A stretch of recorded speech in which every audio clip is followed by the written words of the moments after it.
मुख्यमंत्री महोदयांनी कार्यभार सांभाळल्यानंतर ताबडतोब गणपती उत्सवाच्या सर्व मंडळांना एक दिलासा दिलेला आहे आणि त्यांच्याकडून जे भाडं आकारलं जात होतं हे भाडं आता फक्त नाममात्र 100 रुपये आकारलं जातं।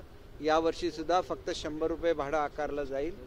त्याच्यानंतर त्यांची एक मोठी मागणी होती की जी मोठी मंडळं आहेत यांच्या ॲक्टिव्हिटीज या वर्षभर चालतात आणि अशा वेळेला त्यांची जी कार्यालय आहेत त्यांना कमर्शियल रेटने त्या ठिकाणी टॅक्स आकारला जातो। मुख्यमंत्री महोदयांनी हा रेसिडेन्शियल रेटने आकारण्याचा आदेश दिलेला आहे। त्याची अंमलबजावणी या वर्षापासून सुरू होईल। परंतु पूर्वीच्या काळामध्ये कमर्शियल रेटने जी भाडी आकारली गेली त्याच्यामुळे जी थकबाकी आहे या थकबाकीवरचं व्याज माफ करावं आणि पूर्वीचा दर हा 50% कमी करावा अशा सुद्धा सूचना आदरणीय मुख्यमंत्री महोदयांनी दिलेल्या आहेत। मोठी जी मंडळ आहेत यांच्याकडे फायर ब्रिगेडचा जो बंब असतो हा बंब त्या ठिकाणी पाठवला जातो, कारण त्या ठिकाणी लाखो लोकांची गर्दी असते आणि याचं लाखो रुपये भाडं हे मंडळांना भरायला लागतं। मुख्यमंत्री महोदयांनी हे भाडं माफ केलेलं आहे। अग्निशामक दलाचा बंब त्या ठिकाणी उभा असेल परंतु कुठलेही चार्जेस त्याला लावले जाणार नाहीत। अनेक वेळेला मंडपांना जी इलेक्ट्रिसिटी दिली जाते त्याला PWDच्या इलेक्ट्रिकल विभागाचं NOC लागते आणि बऱ्याच वेळेला त्या ठिकाणी मनुष्यबळाची कमतरता असल्यामुळे मंडळांना 4-4 दिवस त्या ठिकाणी फेऱ्या मारायला लागतात। आता आपला अर्ज BSTकडे देत असतानाच त्यांनी PWDचा अर्जसुद्धा त्यांच्याकडे द्यावा म्हणजे त्यांना फेऱ्या मारायला लागणार नाही। एक खिडकी योजना ही तर गेल्या वर्षीपासून सुरू केलेली आहे। 5 वर्षासाठी सुद्धा NOC देण्याच्या संदर्भातली कारवाई झालेली आहे। त्या संदर्भातल्या काही अटी शिथिल करून पाहिजे होत्या, त्याच्या संदर्भात सुद्धा अभ्यास करून त्या अटी शिथिल करायला सांगितल्या। अनेक मंडळांना 5 वर्षाचा सुद्धा NOC मिळालेली आहे। हे करत असताना मूर्तिकारांचे जे प्रश्न आहेत त्या संदर्भात चर्चा झाली। मूर्तिकारांच्या मागणी अशी होती की दर खेपेला ह्या ज्या बैठका होतात या थोड्या लवकर घेतल्या तर आम्हाला वेळेमध्ये काही सुविधा मिळू शकतील। मुंबईचा पालकमंत्री म्हणून मी सूचना आदरणीय मुख्यमंत्री महोदयांना अशी केली की आम्ही जसं सिंधुदुर्गमध्ये सगळ्यात जास्त गणपती बनतात तर त्या ठिकाणी आम्ही सिंधुरत्न योजनेखाली त्या ठिकाणी शाडू मातीचं मळणी करणारे यंत्र आणि त्यांना कॉम्प्रेसर हे 75% सबसिडीने देतो। असंच महापालिकेने एक योजना बनावी आणि हे जर दिलं गेलं तर मूर्तिकारांना सुद्धा मोठ्या प्रमाणात त्या ठिकाणी रिलीफ मिळू शकेल। इतर पार्किंगच्या संदर्भात सुद्धा लालबागचा राजा किंवा मोठे जे गणपती आहेत त्याच्या आजूबाजूचे सगळे पार्किंग लॉट्स हे या काळामध्ये मोफत करण्यात येतील। शेजारचे जे मैदान आहेत तिथं पार्किंगची व्यवस्था करण्यात येईल आणि नेहमीच अतिशय चांगली अशी व्यवस्था ही मुंबई महानगरपालिका मुंबई पोलीस दलाकडून गणपती विसर्जनाच्या संदर्भात केली जाते। यावर्षी सुद्धा त्या तशाच सर्व व्यवस्था असतील।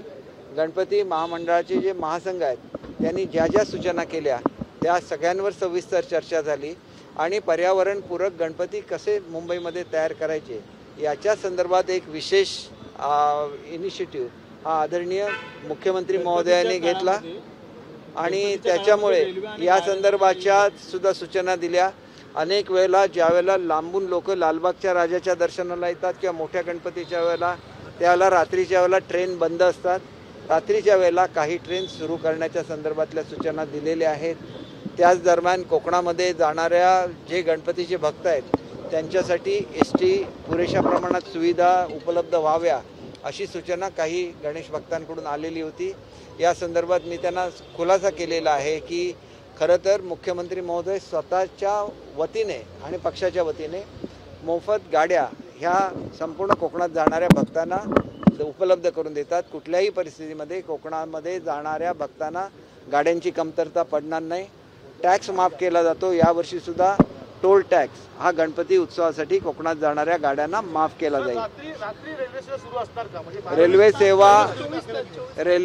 सेवा या रात्रीच्या वेळात सुरू करण्याबाबतच्या आवश्यक त्या सूचना मुख्यमंत्री महोदय रेल्वे विभागाला देतील।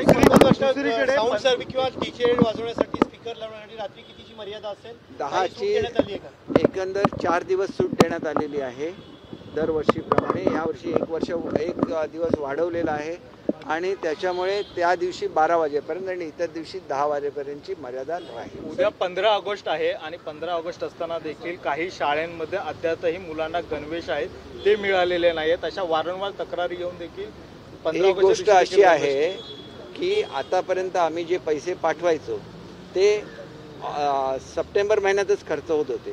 कारण काय असतं की आम्ही जून महिन्यामध्ये पैसे पाठवतो, त्याच्यानंतर ऑर्डर दिली जाते आणि त्याच्यानंतर गणवेश येतात.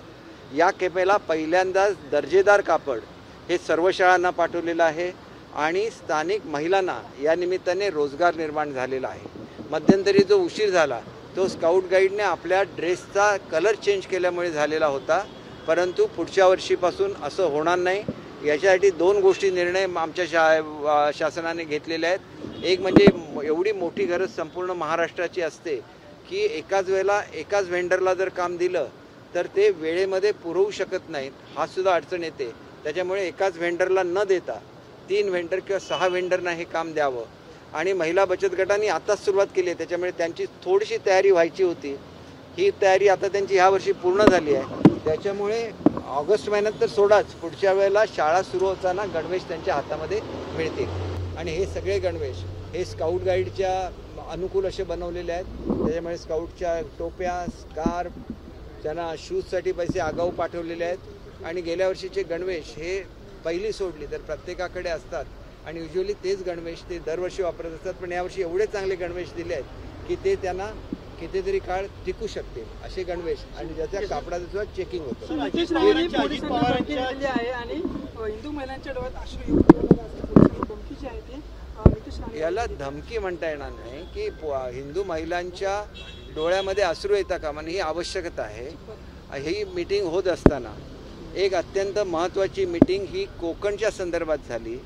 कोकणामध्ये आमच्या एक चौकुळ नावाचा गाव आहे आणि चौकुळ हे सैनिकांचं गाव आहे आणि या ठिकाणी कबुलायतदार गावकर नावाची पद्धत ही सावंतवाडी संस्थांच्या काळापर्यंत चालू होती. याच्यामध्ये आंबोली, गेळे आणि चौकुळ अशी 3 गावं आहेत, परंतु त्याच्यामध्ये आंबोली आणि गेळे या गावांनी त्यांचा टॅक्स जो कबुलायतदार गावकरनी भरायचा असतो तो वेळेवर न भरल्यामुळे ती कबुलायत रद्द झाली आणि लेखी कबुलायत त्यांना देण्यात आली. परंतु चौकुळ गावाची कबुलायत ही अव्याहतपणे सुरू झाली आणि ह्या गावाचं रेकॉर्ड असं आहे की आजपर्यंत एकाही बाहेरच्या माणसाला या गावाने जमीन विकली नाही. हा सैनिकांचा गाव आहे, त्या गावाबद्दल आम्हाला अभिमान आहे आणि त्याच्यामुळे त्यांचं म्हणणं असं होतं की महाराष्ट्र शासन म्हणून जी लागलेलं आहे त्याच्याऐवजी कबुलायतदार गावकर हे पुन्हा करावं. तर या संदर्भात आज अत्यंत महत्त्वाची मीटिंग ही आदरणीय मुख्यमंत्री महोदयांच्या अध्यक्षतेखाली झाली. त्याच्यामध्ये जशी आम्ही इंडिव्हिज्युअली जमीन वाटली आंबोलीची किंवा गेळेची अशी व्यक्तिशः न वाटता जशी सावंतवाडी संस्थांमध्ये पद्धत आहे तशी एकाच सातबारावर सर्व ग्रामस्थांची नावं येतील आणि इतर हक्कामध्ये या संदर्भात जे निर्णय घ्यायचे असतात किंवा वहिवाट सिद्ध करायचे असतात हे अधिकार पूर्वीप्रमाणेच कबुलायतदार गावकरांची समिती निर्माण करून कलेक्टर साहेबांच्या अध्यक्षतेखाली पुन्हा एकदा हे अधिकार कबुलायतदार गावकरांना देण्यात येतील. ही वस्तुस्थिती आणि त्याच्यामुळे ही एक मोठी मागणी जी आमच्या असंख्य चौकुळवासियांची होती आणि विशेषतः त्यांना जो अभिमान होता की ही सिस्टम करत असताना आम्ही अत्यंत प्रामाणिकपणे ही सिस्टम चालवली तर त्यांनाच पुढच्या काळामध्ये कमिटी करायला लागेल. परंतु कबुलायतदार गावकर यांची नावं सरकार दरबारी नाही आहेत. ती नावं कळवल्यानंतर ही कमिटी गठीत करण्यात येईल आणि ह्या कमिटीला पूर्वी नुसते जमिनी भाड्याने देण्याच्या किंवा चालवायला देण्याचे अधिकार होते. याच्या पुढे जर पुढच्या काळात कधी या कमिटीला वाटलं की याचं आपण सातबारा करायचे आहेत तर ते अधिकार सुद्धा या कमिटीला. 2 शेवटचे प्रश्न. अजित पवार यांच्या गटाच्या आमदारांच्या फायली मुख्यमंत्री सही करत नाहीयेत असे थेट खतखत काही आमदारांनी व्यक्त केली. खरंच असं आहे का? फायली अडकून ठेवल्यात का मुख्यमंत्री? बिलकुल नाही. मुख्यमंत्र्यांकडे जी फाईल येते जे पत्र येतं मुख्यमंत्री ताबडतोब सही करत असतात आणि त्याच्यामुळे असं जर कोण सांगत असेल तर ते जनतेची दिशाभूल करतात. कारण आमच्या समक्ष मुख्यमंत्र्यांनी सांगितलेलं आहे कुठलीही फाईल कुठलंही पत्र हे मुख्यमंत्र्यांकडे पेंडिंग राहत नाही. केसरकर साहेब, एक विधानसभेच्या निवडणुकीत लोकसभेत ज्यांचा पराभव झाला त्या उमेदवारांना विधानसभेत जास्तीत जास्त संधी दिली जाईल आपल्या पक्षाकडून आणि त्यांचं विधानसभेत राजकीय पुनर्वसन केलं जाईल. किती शक्यता आहे? एक गोष्ट अशी आहे की आमच्या फारशा खासदारांचा पराभव झालेला नाही. कारण काय झालं की आम्ही मुळातच जागा कमी घेतलेल्या होत्या आणि आमचा स्ट्राईक रेट हा महायुतीमध्ये सर्वाधिक आहे. तरी पण ज्या खासदारांना आम्ही तिकीट देऊ शकलो नाही त्याच्यापैकी काही लोकांना आम्ही MLC केलेला आहे. उर्वरित जी लोक आहेत त्यांनासुद्धा विधानसभेमध्ये संधी देता येत असेल आणि लोकांची तशी मागणी असेल तरच त्याचा विचार आदरणीय शिंदेसाहेब निश्चितपणे करतील याची मला खात्री आहे. कारण कार्यकर्त्यांना न्याय देणारा नेता आणि जनतेला न्याय देणारा नेता अशीच त्यांची ख्याती ही संपूर्ण महाराष्ट्रामध्ये. स्ट्राईक रेट जास्त आहे त्यामुळे आता किती स्ट्राईक रेटनुसार जागा मागण्यासंदर्भात बघा, स्ट्राईक रेटचा आणि जागा मागण्याचा काही संबंध नसतो. आपण जिथं निवडून येऊ शकतो अशाच जागा मागणं, तिथले उमेदवार निवडून आणणं हे कर्तव्य असतं. महायुतीमध्ये आम्ही अतिशय प्रामाणिक आहोत. आमच्याचबरोबर भाजपचे सुद्धा तेवढेच आमदार निवडून आले पाहिजेत, राष्ट्रवादीचे आमदार निवडून आले पाहिजेत. त्याच्यासाठी जे जे काय करायला लागेल आम्ही सर्व करू. सर, माझी लाडकी बहीण योजनेचा रिस्पॉन्स आता मुस्लिम एरियामध्येही चांगला मिळतो आहे. गवंडी असेल, मुंबईमध्ये अनेक ठिकाणी चांगला प्रतिसाद मिळत आहे. फक्त त्यांनी लक्षात ठेवावं की कुठल्या भावाने आपल्याला हे दिलेलं आहे आणि त्या भावाला त्यांनी विसरू नये, एवढीच आमची अपेक्षा आहे. मुख्यमंत्री माझी लाडकी बहीण अशी ती योजना आहे आणि योजना देताना कुठलाही भेदभाव आमच्या मुख्यमंत्री महोदयांनी केलेला नाही. सर्वांना भेट आहे आणि ती जरी राखी पौर्णिमेला मिळत असली तरी आमच्याकडे असं आहे की एकामेकाच्या धर्मामध्ये सगळे लोक सहभागी होत असतात. त्याच्यामुळे त्यासुद्धा बहिणी आपल्या भावाचे आठवण ठेवतील याची मला खात्री आहे. महाराष्ट्र में राज्यसभा के चुनाव होने वाले हैं. भाजपा और NCP के 2 सीट यहाँ पर आने वाले हैं. किस तरह से महायुति की ताकत बढ़ेगी, क्या लगता है?